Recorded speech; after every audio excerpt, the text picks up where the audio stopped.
Hey there, and welcome to the UX Growth Podcast, sponsored by Bubble, the platform that empowers you to build web applications with no coding required.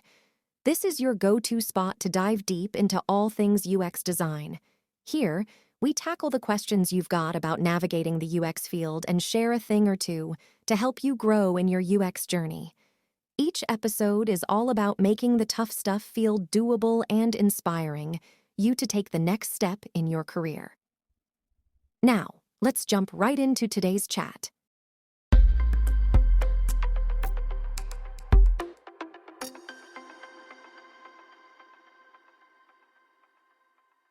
Hi, this is the UX Growth Podcast, the podcast that helps people learn and grow in the UX design industry. I'm your host, Nick Mann. I'm here with another guest of season 3, Andrew Astleford, senior content designer and UX writer. Thank you so much, Andrew, for being here. Well, it's a pleasure to be here. Thank you so much for having me. Yes, I'm always so fascinated to learn from the backgrounds of my guests. So let's begin, Andrew. Tell us about your past experiences in UX and how did you get to the place you are today?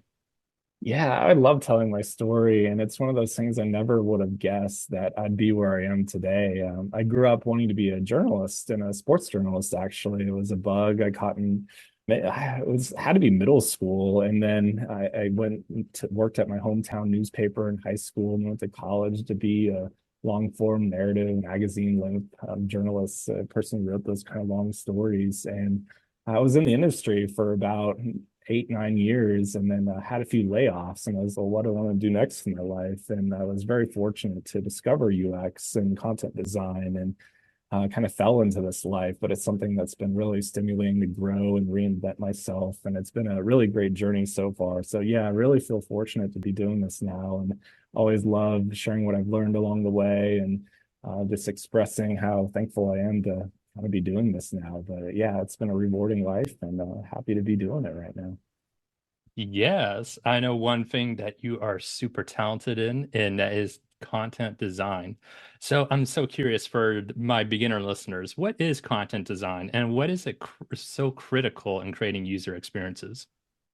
I love kind of explaining content design as kind of just my job. I'm a product designer who works with words. That's how I view it. I use design thinking to craft clear, concise, helpful content for users to accomplish tasks. So with whatever they're trying to accomplish within a digital experience. And so it's really a great marriage of the left brain, right brain kind of factors, I think, where you have that creative side, but also the logical side, and you kind of use both to really create intuitive experiences for users with words. And so I've worked on a lot of different things and had a lot of different experiences along the way, from, of course, working within the user interfaces to support articles to tutorial videos to Q&As, all kinds of things. But it's just really fascinating and rewarding too, to see how words can affect the user experience in so many different areas and across a company's content ecosystem. And so that's what I really enjoy about this job, is the power you have with words to really shape someone's perception of what they're experiencing and the company that they're interacting with at a particular moment in time. And so yeah, when you do a job well done, it feels really rewarding to see someone not even notice the words in a lot of ways. They're just able to accomplish something, go through things that they wanted to do. But we did a job well done when someone's able to do that, and that's pretty gratifying. Yeah, I imagine it's just so creative based on how you go about it. I think that's really fascinating and fulfilling because of you're now running such powerful ways to convey to users what is it that they need to know and how they can apply it. Yeah, exactly. And it's really rewarding for me because I work really closely with product designers and product managers within a cross-functional team. And so Hmm. that collaboration aspect, where I'm kind of the person who owns the words within the experiences we're working on, and I kind of bring that eye to kind of advocate for the user when we're trying to design things to help them accomplish a goal. And so yeah, it is a creative thing, but it's also something where you're solving a puzzle in a lot of ways too, Hmm. because there are different ways to use words, like change the hierarchy on the screen even, and think about different ways to make things better for the user. So yeah, this job always tests me. I'm humbled all the time, I say, by this job. I Mhm. learned so many things and I'm challenged by so many angles of it. And I'm growing every day and I have so much more to learn. But this is something where I didn't expect this life. I kind of fell into it, like I said earlier, but Mhm. it's just really stimulating and gratifying to kind of be challenged in this way. And I've really enjoyed it so far. Yeah, yeah. I imagine not only is there creativity, but there's also that science of which words you use to do so much better than other words, or even the tone of the Yeah. writing. I think that makes it can make a huge difference. Oh, exactly. It's really fascinating, especially when you can get user testing involved and kind of just listen to users talk about how words affect them and the impression that the words make within them and how that affects how they view a certain experience. It's really interesting. I kind of nerd out over that stuff when I get the chance. And A/B testing as well, when you test one version of copy against another and you kind of see in real time what's happening and which version converts better. That's a lot of fun to experience. So yeah, it's just really interesting how even small changes in the CTA copy on a button can really affect things, or a small tweak with instructional copy, or using plain language versus some kind of technical term can affect the user's experience. It's really fascinating. I think a lot of times content designers are the champions of the words and think about words all the time, but I think other people sometimes may overlook them or kind of underestimate the power of words and how they can affect someone's experience. And so it's really interesting to kind of see when that moment hits or when the light goes on and you really see an effect because there are real Mm, business effects for yeah. poor word choice, and users can get confused and there might be more support calls. So yeah, it's really fascinating to see how words can affect things. Yeah, I'm curious to know what are some of the misconceptions of your line of work? Yeah, I think a lot of it I hear and other content designers may hear is do some wordsmithing or do some word magic. Sometimes we'll be presented a file in Figma and maybe there's already some placeholder copy in there and they're just like, oh, you'll work your magic or something. And that's a nice compliment in some ways, but I really push at this point, and other content designers do as well, to kind of want to be viewed as product designers, like I said, who work with words. And so we're thinking about not only just the words on a screen, but also where the words appear, maybe the color of the words, or is there a different way for these words to be presented? Can the copy be broken out into like a bulleted list to make it easier to read? And what about bolded text, or what kind of information is missing here that might make the copy more personalized for users? Or is there any assistive text that we can add in some way that's accessible and be helpful for a user? So anyway, those are the type of things I think about that go beyond just wordsmithing or kind of quick fixes, line editing. So I think this job is much deeper than just a few tweaks of words, and also just we can drive projects from end to end as content designers as well. I've Mm, done email audits, I've driven video tutorial projects, I've tracked the data related to things like that. So anyway, the potential of a content designer to affect a company in ways that some people might not realize, it can go really deep, and it's exciting to see that when we're given that opportunity. So I just think that's one kind of misconception about this job, is that we're just like wordsmiths or we do edits on screens. That is part of the job sometimes, but we can do so much more, and it's exciting when we're given that opportunity to do more. hmm Yeah, I'm curious, do you have any advice for a person who wants to transition into UX writing? Say they're coming from just a traditional writing background or even just a UX designer.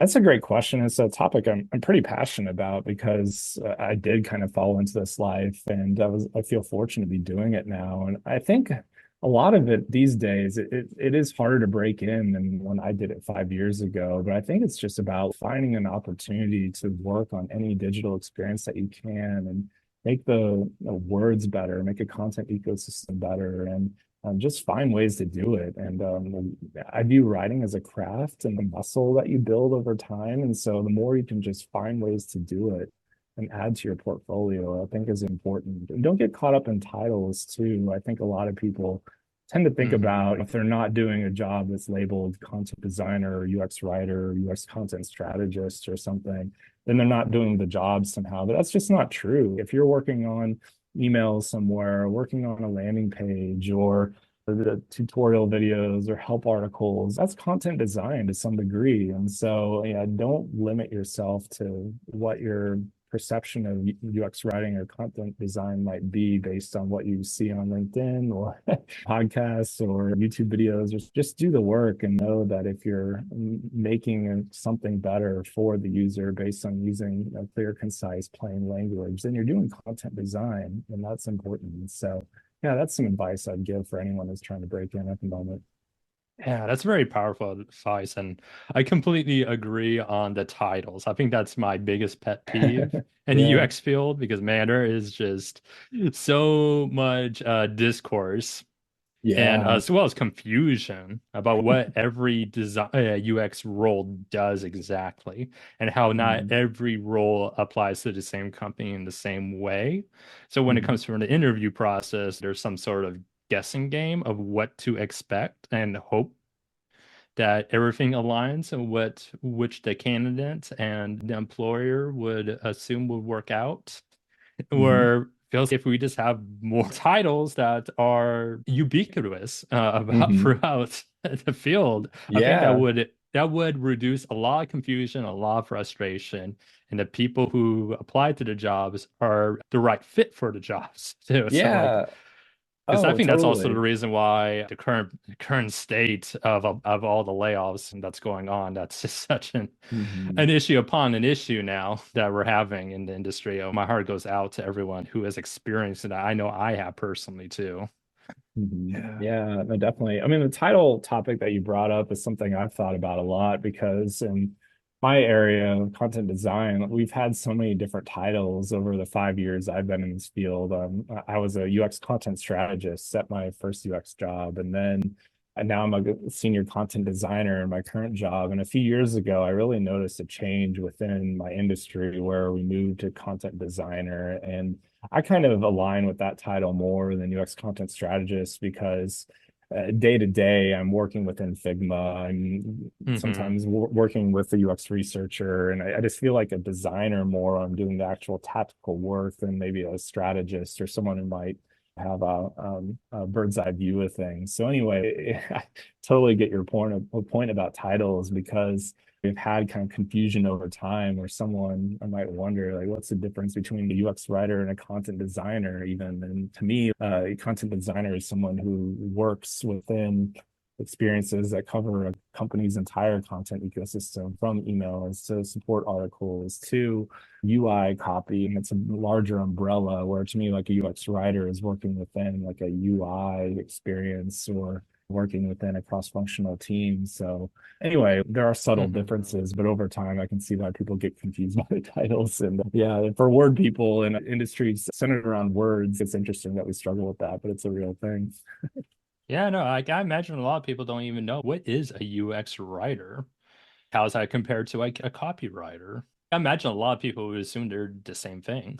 Yeah, and there is confusion among even some job descriptions I see where someone might be advertising a UX writer, content designer, but they'll be reporting someone in marketing or something. And to me, that doesn't quite align. So to me, a copywriter is someone who works on copy related to marketing materials or kind of that realm of things, whereas a UX writer works within user experiences. And that's kind of a different part of the funnel where I think copywriters are more trying to convert prospective customers, and UX writers are working within experiences where you have users who might be already customers or prospective customers who are checking out a website. But anyway, yeah, I kind of view copywriters and UX writers as different professions, and it's kind of interesting to consider some of the subtle differences between those areas. Hmm. Hmm. So tell me, what are some of the key skills needed for someone to excel in these content design roles? Oh, that's a great question. Key skills. I think attention to detail, definitely, curiosity, someone who loves solving problems and thinking logically. I think those are great skills to have. And definitely soft skills and being able to work within a cross-functional environment effectively with a product manager and a product designer and other stakeholders. I think that's definitely important. Someone who's really loves communicating and communicating well with not only people, like teammates and other people you work with day to day, but also potentially to executive leadership, things like that. That's a skill you learn over time that's effective. And so, yeah, there are just so many things. It goes beyond just writing well. And I try to tell people too who are interested in content design that you don't necessarily have to be a great long form writer or someone who's written long stories or they have this background as someone who's a journalist I was or wrote fiction or something. Like if you just like solving problems with words and thinking critically and kind of like trying to understand behavior and trying to make things intuitive for people within digital experiences. And this is a great opportunity to really reward and feel if you just like them creatively with words in that way. So, yeah, I think those are some skills I'd point out as things that are really helpful for someone who might be interested in content design. Yeah, no. There definitely is a lot of problem solving with the words and how we. It seems a lot of people would say they have critical thinking skills, but when it comes to it, it always feels because the reason why is soft skills feels always so difficult to learn Yeah. as opposed to the hard skills. Can you write a good grammar? Yeah. And I know. Yeah. Can you write concisely? Yeah, yeah, You know, exactly. Oh, for like. sure. Yeah. No, I think it does help, obviously, if you're a pretty clean writer. And I think most people who are content designers are just word people who love reading and love just living among words every day. But yeah, I think it's like one of those things where it goes beyond that. And I think it's similar to being a product designer too, where it's just it's more than just moving pixels on a screen or something. It's a lot more about collaboration, communication, and even some compromise, like learning compromise too in tough situations. So yeah, that's something that I've really learned along the way that's been pretty rewarding and interesting is that it's much more than just writing and it's much more than just creating content and thinking about words in that way. It's kind of this holistic picture of communication and bringing people together in various ways. And not only trying to at the end create this experience that's intuitive for a customer, but also just working well with other people within your company and other cross-functional stakeholders and partners. That's really interesting and rewarding for me. Yes. I'm curious to know, where do you see the future of content design going? Yeah, that's tough. I wish I knew. I think I could make a lot of money if, but yeah, give me a crystal ball. That'd be a lot of fun. But yeah, I think honestly we're kind of in a tough spot now, and it's too bad to see. I mean, just the past year has been really difficult in a lot of ways, and like you mentioned, heart goes out to just everyone who's been affected. And I think hmm in some ways, in some companies, unfortunately, they view content design as a nice to have when that's not true at all. It should be part of the product design process, an embedded part, an important and uplifted part. And I think in some ways, in some companies, that isn't the case. But I think this role will continue to evolve. And I think we'll see just more clarity over situations that are good for content designers and companies that value content design. I believe those companies will be ahead in the end.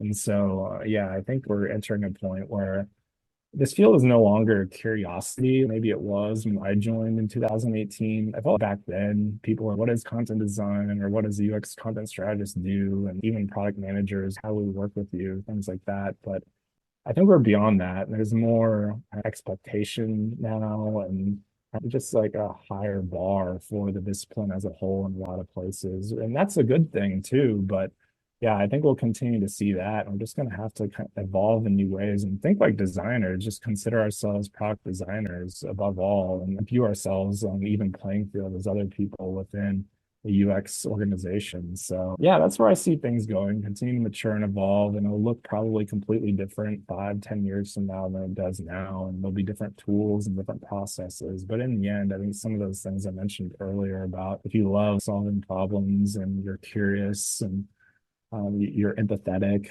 things like that. I think those traits will continue to carry on no matter what the job looks like in the future. Yeah, I absolutely agree. Well, the tools and the platforms are all most likely will change, but what's the key skills that we learn? How we communicate, Hmm. how we problem solve, because a lot of it is in my role as a designer, a lot of times there's a lot of I don't knows, but there's Yeah. also a lot of I will figure it out. Yeah, And exactly. That's how I always look at any kind of new change that will happen Hmm. in our industry. That's why I'm totally against being complacent and Yeah. always be learning. Hmm. Oh, that's So totally great. Yeah, I think that's a great thing just to be curious and be, I don't know, just a learner, have a learner's mentality about everything. I think that'll take you far in life. and especially when roles are always changing because the UX field is still so young in the grand Yeah. scheme of things. Hmm. And almost no one has it figured out, especially with the way direction is going and how it's continually going, especially because now companies are being aware of it and taking priority. But it feels there's still a lot of the struggles that Hmm. we are trying to communicate to the stakeholders for what the users are and how there's sometimes they're always butting heads. Hmm. And I'm happy that it feels like it is getting better. But of Hmm. course, I feel like there's always going to be that issue. Yeah, no, definitely. And that's part of the struggle I see within content design as well, because we're always talking about try to get a seat at the table or, try to get invited to important meetings, things like that. But I think we're still viewed as kind of an immature discipline in a lot of ways and by places that just don't know or don't understand what a content designer can do. And so, yeah, I think in the grand scheme of things, that perspective is needed about how things are fairly young yet overall in the UX world, and especially within content design. And I really think we can't put too much pressure on ourselves to move mountains or change how people think about things. We have to just find ways to lift ourselves and our teammates up and just continuously learn and develop as individuals. And along the way, as we do good work, I think we'll gain respect in these other areas from other stakeholders and other parts of the company. But that's something I've noticed the past few years is how do you educate people about content design or how do you gain respect? And it's just at some point you just have to know you can only do so much and you can only create so many decks about what content design is, so many road shows about the discipline Hmm. within your organization. But at some point, it's someone else's responsibility to ingest that and kind of act on it. If they aren't, then you just need to move on to where you do have allies and you do have support and structures are in place to make content design a valued part of the organization. So yeah, that's a great point about considering maturity models and kind of how advanced certain things are. I think that's really interesting to think about. Yes, Andrew. Also, what is the most valuable lesson you've learned in your career in UX so far? Wow, that's really interesting. Wow. I think overall, just continuing throughout the arc of my career, that reinvention is possible. And this goes back to what we just talked about a little bit, how having a learner's mindset is important. But yeah, I've noticed that just about, I never would have guessed I'd be doing what I am now. I've been on a winding journey and I probably could have easily fallen into a different life, doing something completely different. I think I always would have wanted to do writing in some way, whether it was PR or marketing, but that would have been interesting. It just didn't work out. But doing this has really opened my eyes that anything is possible in life and that you can learn new things and smart people can introduce you to new ways of thinking. And I kind of view myself even immature in a lot of ways, even though I'm 5 years into it. There's just so much more I have to learn and things I pick up daily from some of my smart teammates and coworkers. I'm like, wow, I never thought of it that way before. I've never done that in my day to day before. I should do that. Things like that. Like, it's just really interesting how this job and this field of UX just continuously teaches me something. And kind of piques my curiosity. And I feel like I'll never stop learning, if that makes sense. Like, even if I'm Hmm. doing this 20 years from now, I feel like there'll be something new to learn every day. And that's a pretty cool feeling. I don't know if every field offers that. And so I think that's something I've learned just about reinventing yourself as possible, staying curious as possible, being taught something daily as possible. And trying to be stay humble and take feedback in a constructive way and kind of build yourself up too when things are tough or when you feel like things are a little hard. This life can be a good one. So yeah, those are some things I think about, and it's been really rewarding to see the growth I've experienced, both personally and professionally. I think a lot of my professional growth has influenced my personal growth as well, and that's been really rewarding to experience over the past 5 years. Yeah, I completely agree and see a lot of that in myself with Yeah. my career too. Bro, I know it's all a learning process and how from a designer standpoint, I'm always going to be a designer, even when I retire. I know I feel like Yeah, it's that's probably the same great. with you as being a writer. Yeah. And No, totally. that's also a fun thing to really think about because even if I never retire, I'm actually just gonna be okay with that because I feel like That's that's just great. what I'm gonna be doing regardless. Yeah, no, definitely. You're right about being a writer. I view it as a lifestyle. It's something I've done in some form ever since I was in middle school, I guess, or high school when I started working at my hometown newspaper. And I just can't picture doing anything else in some form. I want to be creating and writing words and kind of touching people by what I write. And so, yeah, I totally get that. Where if you're passionate about what you do and you're able to channel that passion into some kind of outlet for your lifestyle, that's a really cool thing. I've been really lucky so far, even with the reinvention and the career change I've experienced, to still kind of keep that core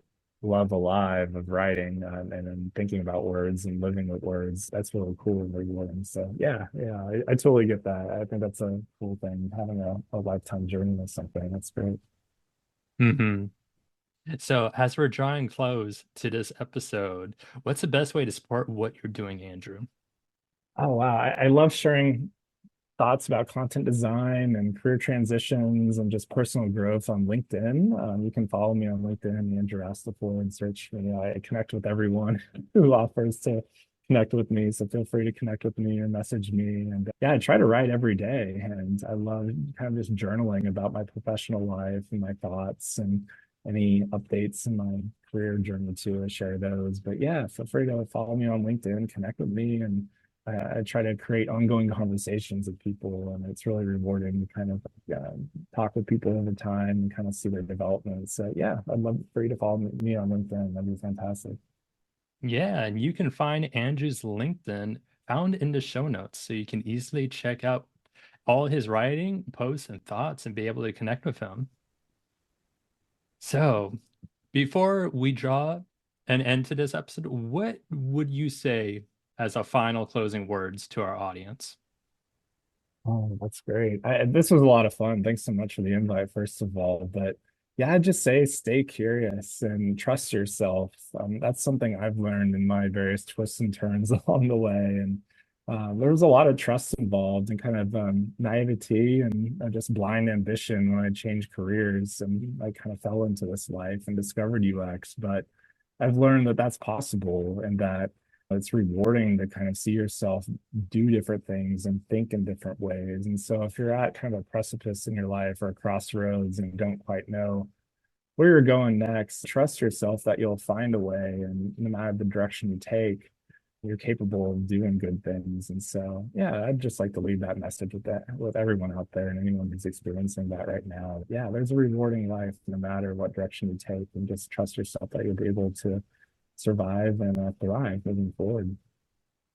Yeah, absolutely. Thank you so much, Andrew, for being here.